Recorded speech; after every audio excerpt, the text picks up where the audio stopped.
Today I'll be doing a tour of all 17 of my reptiles now, and while I am doing that, I'm also going to be weighing them. So first we're going to start out on the back deck, because these are my turtles, and turtles are generally diurnal. And this is the 300-gallon stock tank that I have going here. It has a trash can over tank filter deal that has tons of biological media. Then it flows into that, which is another smaller tub, and this has a smaller red-eared slider in it. And then here we have a couple different sections. Right here we have a male western painted turtle and a very large female red-eared slider.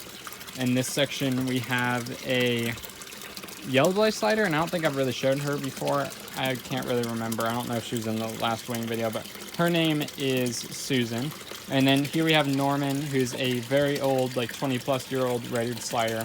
And then up here in this tank, we have a small red-eared slider, just like the one over there, as well as Petey. And if you didn't see the video where I moved him out here, I'd suggest you go check that out, because actually, real quick, I gotta give them beta iodine baths because they both have shell rot.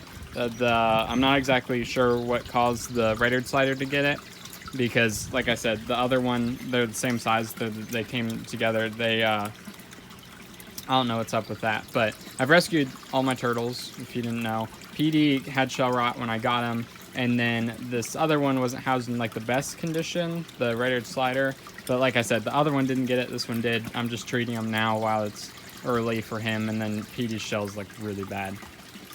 So I'm gonna do that, and then I can start weighing them. And then in this video I'll be weighing all the animals inside later on in the day, but I'm also going to be weighing Charlie for the first time. There's my Mississippi map turtle. That's Petey. I'm also going to be weighing Charlie for the first time, and he is a green iguana, and I've never weighed him before, but I've been handling him quite a bit, and I feel like that I might be able to actually weigh him this time, so we'll see how that goes.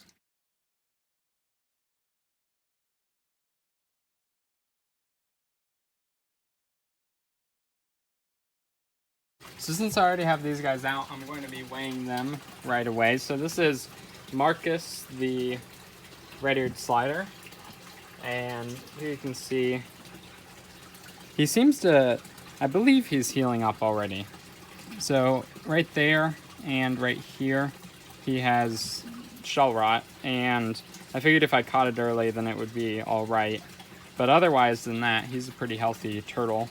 At least he has been for me. So I'll go ahead and weigh him, and he is 2.33 ounces. For length, he is 3 1/4. So since it's closer on my sheet, I'm gonna get Adam real quick, which is the other red-eared slider. It's very similar size. And Marcus was bigger. I didn't think so at first, so that's why I don't know, I wasn't very happy with that weight, but actually it was better. I was thinking of one of the Midland painted turtles that I had. So here's Marcus. As you can see, he's very small. His shell's pretty skinny, which I've always found pretty interesting. But he has quite a few irregular scutes for a red-eared slider. But his shell's better than Marcus's, at least. Or I don't know if I called him Marcus. I might have. This is Adam. He's 183, 3 inches, and then I think it was 183. Okay, 187 apparently. Now I can get to Petey, and as you can see, his shell is just not looking good here, which is not good at all. And he also lost weight last month, which is not good at all, so we'll see. Okay, so he's down more. That's not good. Hopefully this being outside will help, but sorry, here you can see his shell along there just rotted. I have no idea why. So you might be thinking, well, it's like super dirty. It shouldn't be super dirty, and like a lot of the stuff in here already had beneficial bacteria on it, so I don't know why the system isn't like, there's an imbalance. I think that's why there's the green, and that's what I've always said with this tank as well. because I'm setting up the front pond right now, and like it's filled with water and it's not green, so I don't know what's up with that. But now I'll move on to the rest of the turtles. Real quick, I just drained some water from their small tank, their small tub outside, the one with Marcus and Petey, and now I'm watering my tree here. So this is an eastern redbud, I believe. I don't know how well I'm watering it here, but we got it from our neighbor, and it like blooms purple in the spring, and they gave us one, which is really nice. So I've been watering it every day.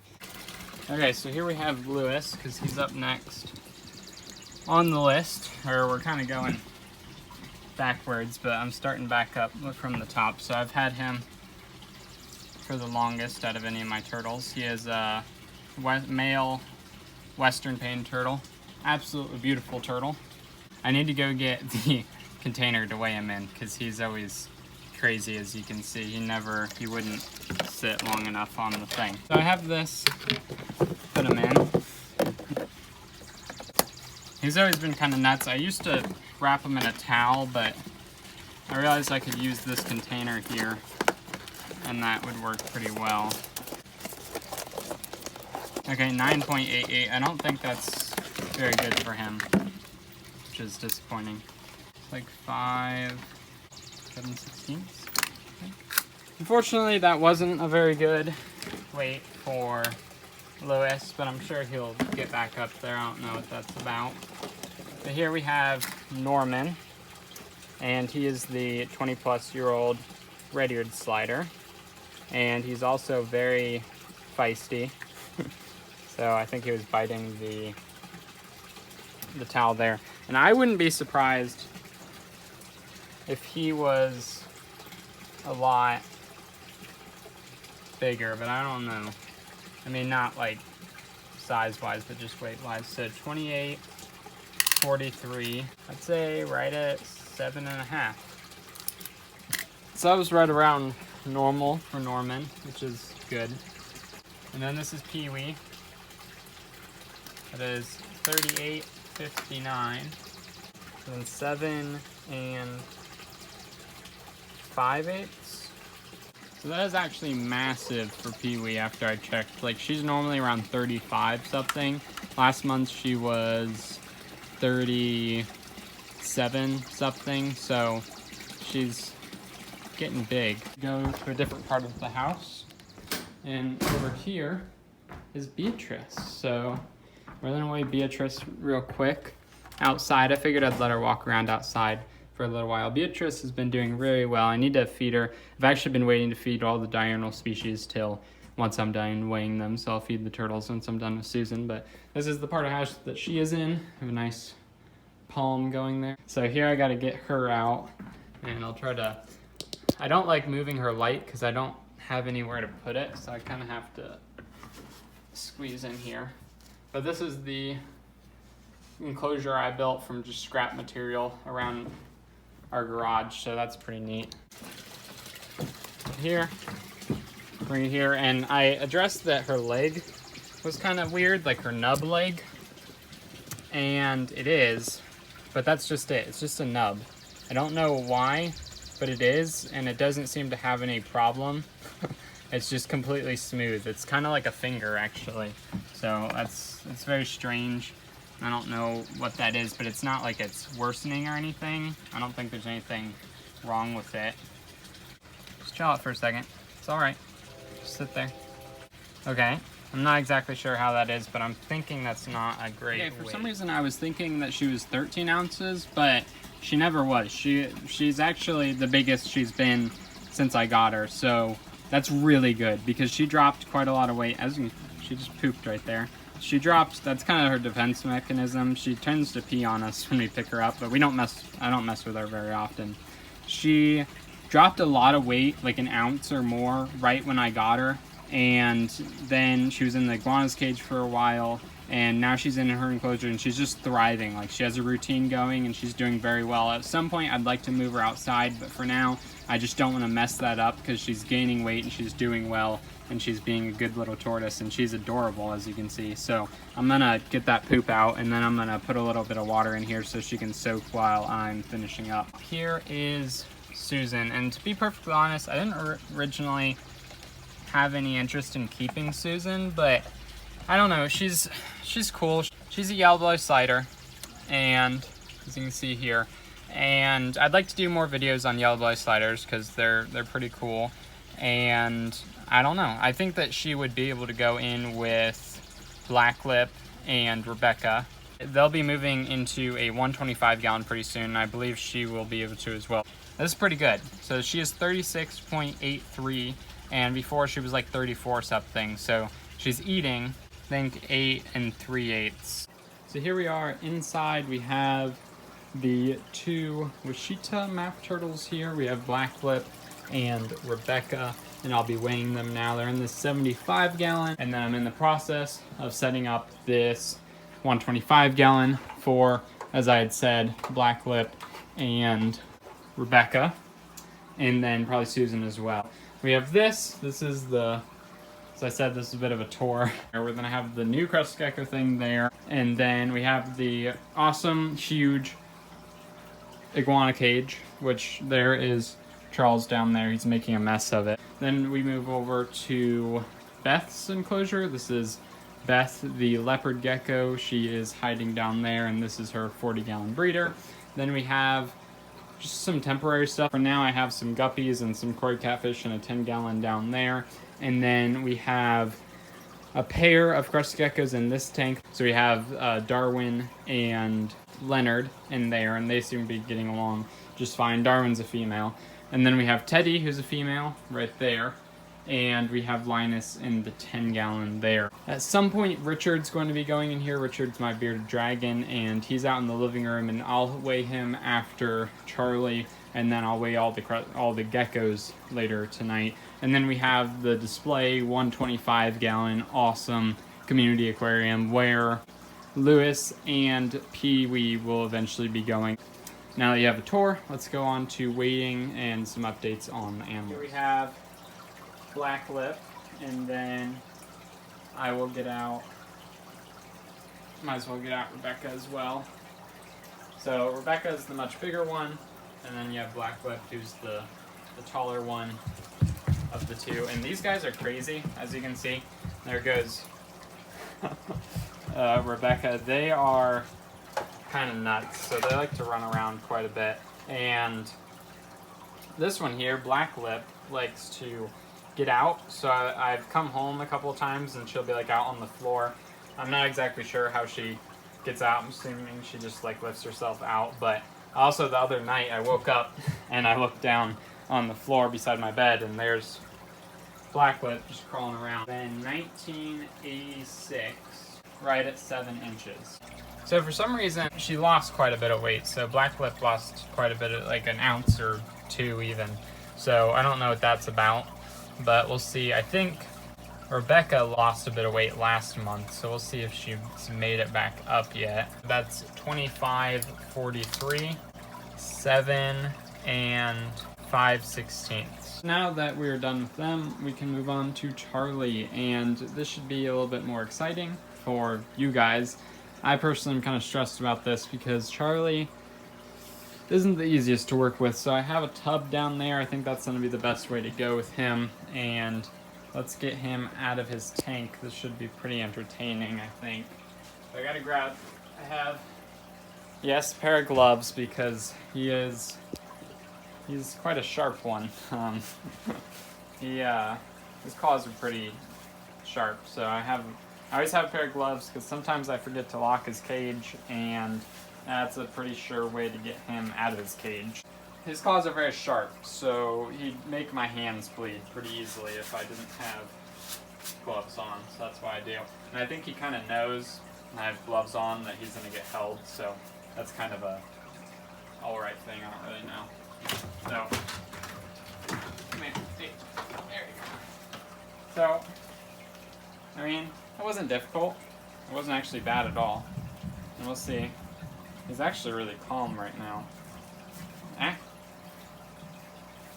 Hey. It's alright. So I think he went to bite me there. He's never bitten me before. Okay. Hey. Charles. Charles. It's alright. So, see, I'm not restraining him. I'm just letting him walk around. And generally, I'll make sure to let him run through my hands a bit, but he doesn't really seem interested in doing that right now. So now, I'm not going to move the camera because I don't really want to, stress him out or whatever, but I'm just going to try to set him down. Sit right there. Very good. It's alright. It's alright. Just chill out. Just chill out. I gotta get him in. Come on, just sit down inside. It's alright. It's alright.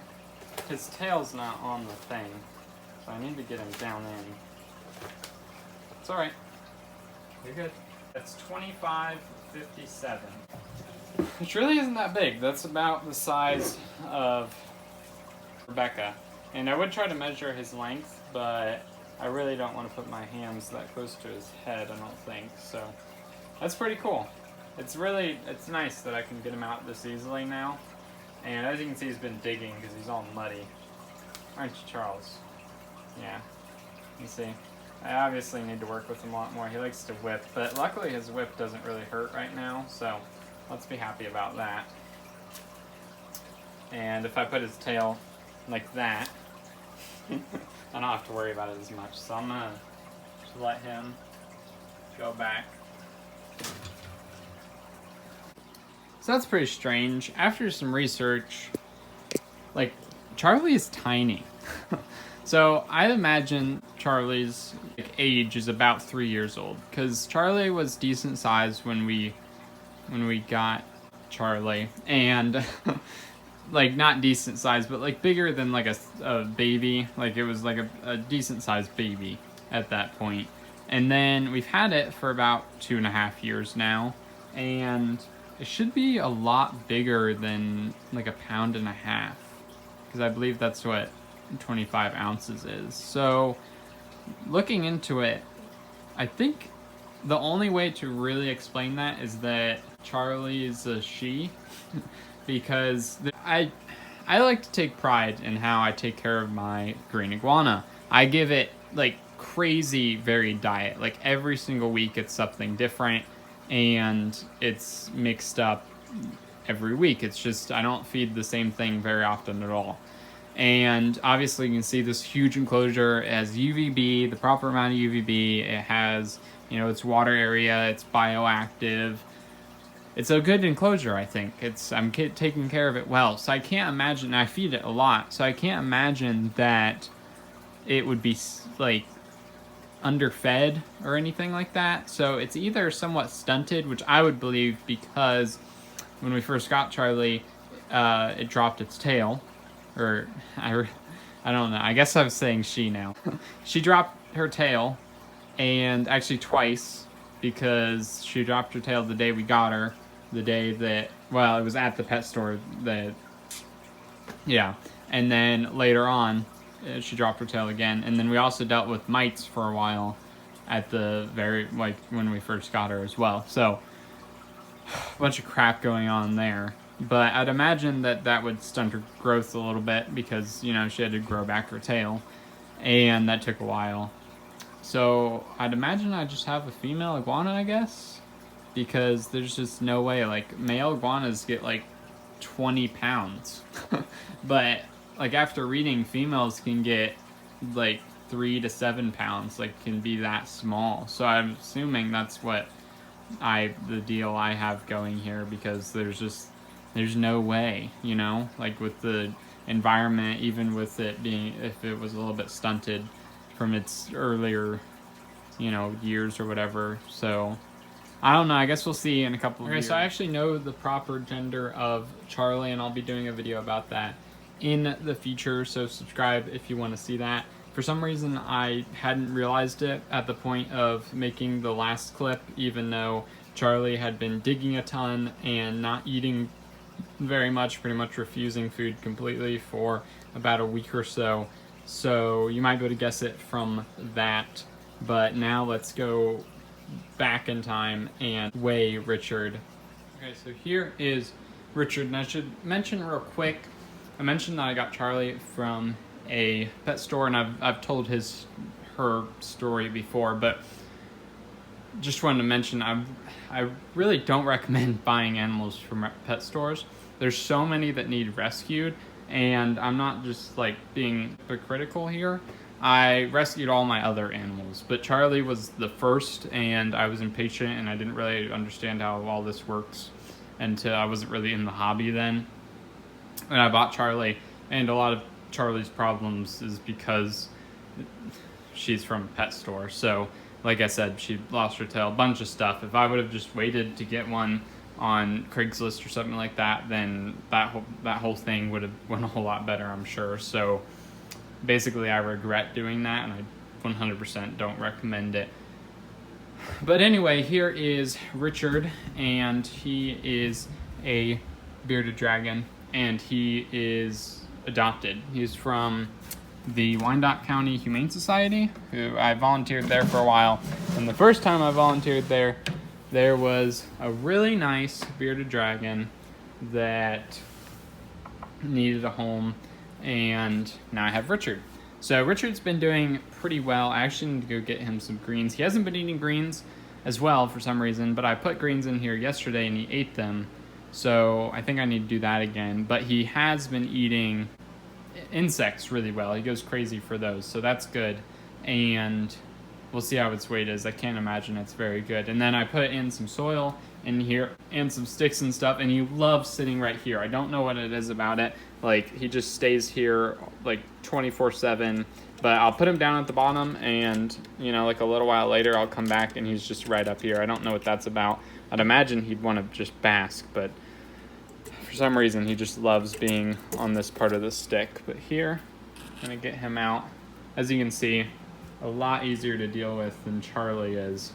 So 1771 ounces, and then I will measure him real quick. So his deal is, after I got him, his poop was really weird for a while, and I think it still kind of is.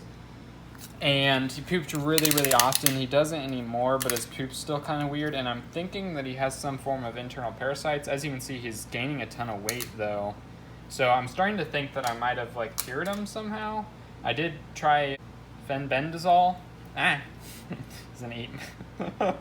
He's gonna eat my finger there. But I tried that to deal with internal parasites, and I didn't think that worked at all, but maybe it did. Looks like 18 and a half. I think that's what he was last time. But that's his deal, so that's why he's out here. This is still a quarantine thing, but he just kind of seemed depressed.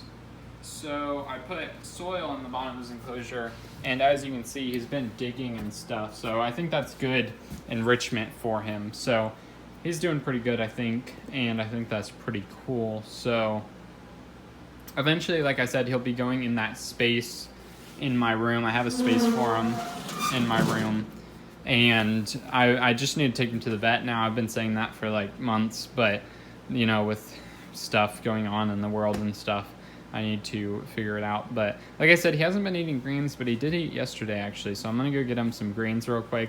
And you might see all this stuff on the glass.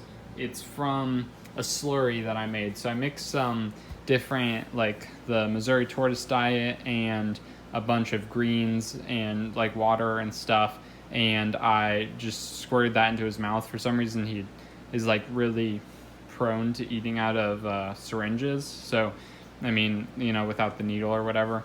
And I just fed him that for a couple of days, but I need to make that again and try that if he's not going to eat greens. So I'm going to go get some greens for him, and we'll see how that goes. So I'm now going to be doing the geckos. It's 7, so I have an hour till the lights turn off, but it's just going to take a second. I'll wait for Beth later on tonight, but I can just start with the crust geckos, because again, it's just going to take a second. So I have the 2 crust gecko tanks up here, that one down there, 4 crust geckos in total.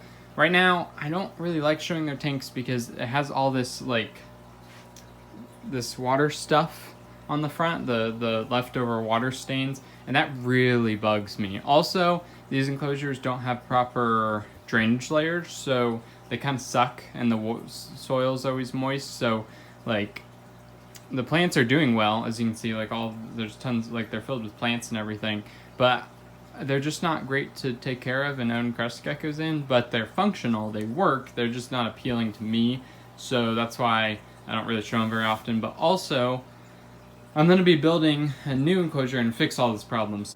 First, I'll start off with Darwin and Leonard in this enclosure. This is a 30-gallon long, and their new enclosures, every single one of them will get an enclosure about the size or bigger of a 30-gallon tank. So, and it'll be very vertical. So right now I'm not, like I said, I'm not super happy with their enclosures, but I think I'm going to be able to fix that in the future. But right now these two are living together, and I'm not like sold on the idea of cohabitation, but at the same time these two have been doing absolutely fine. But it does definitely bother me when I see like breeders and they keep these like really small tubs and they have like 5 crested geckos in them. That just doesn't seem right. But as of right now, Darwin is 1.98, and that seems around like what she normally is, but I don't know exactly if that's like good for what she was last month. Right at 8 inches, I'd say. So that was a bit lower, but as I'd said, it's right around where she normally is.